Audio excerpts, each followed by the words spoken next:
Dan? Donovan, what did you think of James down the stretch tonight? It's James Harden. I mean, I feel like we've been seeing that for 17 years.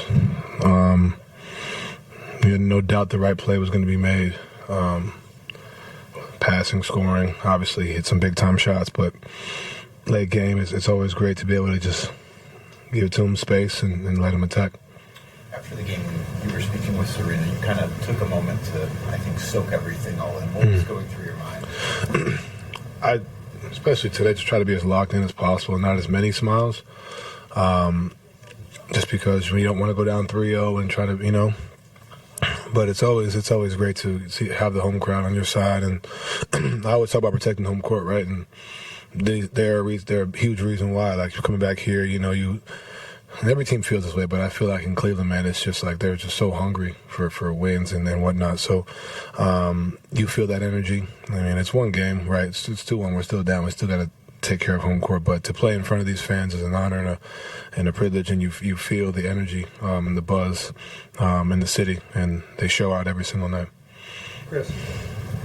Donovan, you had it going throughout the course of the game tonight, and then in the last couple of possessions, kind of took a step aside for James. Why? It's James Harden. Right? Like, I am who I am, he is who he is, but that's what makes us so dynamic, right? You can, choose, and for me, it was like, all right, let him make plays. And now, with the way they're guarding me, it's kind of like 4-on-4 in a sense. They're not leaving me in the corner. So now if you have another guy that can create the way I can, the way he can, he gets in the paint and there's no help. You know what I mean? And it's that balance, right? I think I talked about that after game 2. There's a balance, right? Your attack, you're on the side. It also gives you rest as well, right? And having the ultimate trust in him and vice versa, I think, is why those moments happen. And every game is different, right? This game kind of reminded me of like Denver earlier in the season when we were at Denver, right? Like, he hit the shot, I guess free throws, vice versa. Like, there's one in Sacramento right after he got traded. There's a few others, but every game called for something different, and you got to be able to just kind of find a way to manipulate it and be selfless. And I think as a collective, that's the biggest thing. You said it after game 2 that you weren't worried about James, despite some of the struggles down the stretch of that game. You said he's James Harden. You've only been around him for 3 months now at this point as his teammate. So why is it that you have that much trust, that much belief, that much confidence in him in such a short stretch? I mean, you see the work, right? Like, at the end of the day, he works really hard at his game, and his resume speaks for himself. I think the biggest thing is just he's always consistent. You know what I mean? He's not result-based. You know what I mean? I think the biggest thing is we've seen him thrive, and and for me and for the group, just continue to be like, hey, we know who you are. Keep being yourself. I don't think, as easy as the outside world, can easily turn on you like that. Right? You know what I mean? But the biggest thing is how can you stay consistent throughout, even keel throughout. If you watch his face and demeanor, you couldn't tell if he's shooting well or shooting poorly, right? Like, that's the energy you want to have as a group. And for us, we've seen him play at a very high level, so we have no doubt that he's going to continue to be great. And every game might not be that way for him, for me, for whoever, but it's just how do you continue to stay even keel and find ways to impact the game. Joe Reed. Donovan, for the roller coaster that Max had and coming back, how good was it to see him get that steal and kind of get that money for you guys? I'm just so happy for him, just because I know, the work he's put in. I know how taxing that can be mentally. And I think I said this after like game 5 last year or something like that. So he's consistently there. And the box score shows 3 of 7, 1 of 4 for 7 points. But crucial 7 points, crucial turnovers, crucial, like he got an illegal screen call on Duran. Like, you know what I mean? There's just so many things he does that doesn't show up on the box score. And that's what makes him, who he is for us. Especially in that third quarter when they went on that run, he kind of changed it and set that tone. And obviously late game getting that steal, that's just who Max is. Joe. I have a technical question and a bigger picture question for you. This is from the other night when we were talking about foul shots or lack thereof. That windmill move that you do, where you get by a guy, do you think that costs you free throws because it helps you avoid the contact? I mean, I'm not looking for free throws when I do that one, to be honest. It's the one, it's examples like, and I'm not complaining when I say this, examples like when I got the side out call on Jenkins when I drove to the basket and Courtney, the ref, said that he fouled me, then I picked it up. It's those are the ones that I feel like I'm speaking on. I feel like I can and get more free throws, but the one where I go over the top, I'm not really sitting here doing that, trying to get to the free throw line. That's more so getting to a spot. And then, take this at face value, and it's going to sound obvious. But what does this moment where you are right now, what does it mean to you? What does all this mean to you? I mean, I'm playing basketball in the playoffs, some great teammates in front of great fans. It means the world. But at the end of the day, it's 2-1. You got to find a way to win game 4. I'm really present on that. That's kind of my biggest thing is just present on the moment.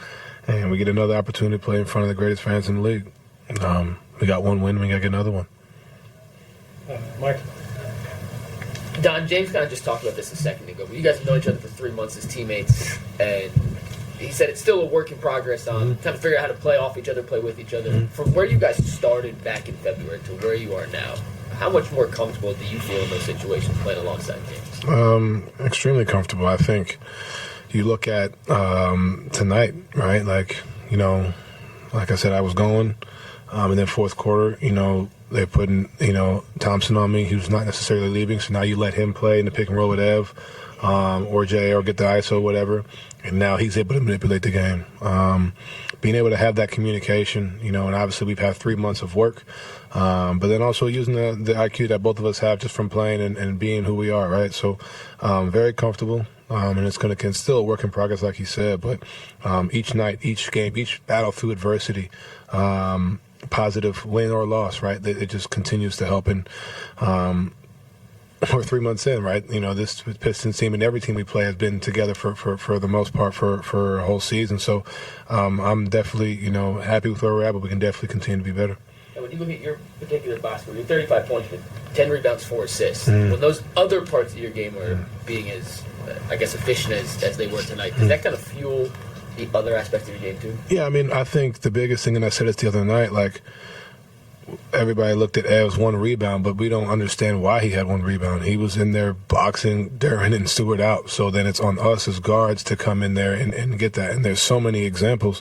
Like tonight, I think what Jay and Ev had 6, Jay had 3. The reason why is because he was trying to keep Duran and Stewart and those guys off the board. So somebody's got to come in and grab the rebound, right? So that for me was kind of the biggest, adjustment. And then when you get the rebound, now you can push in transition. So they're trying to help my guys out. Like they're sacrificing their bodies, they're putting their bodies on the line, and trying to get in there. And not every bounce will go my way, obviously. I was able to do that, but just continue to get in there and help those guys out, and they're doing a great job.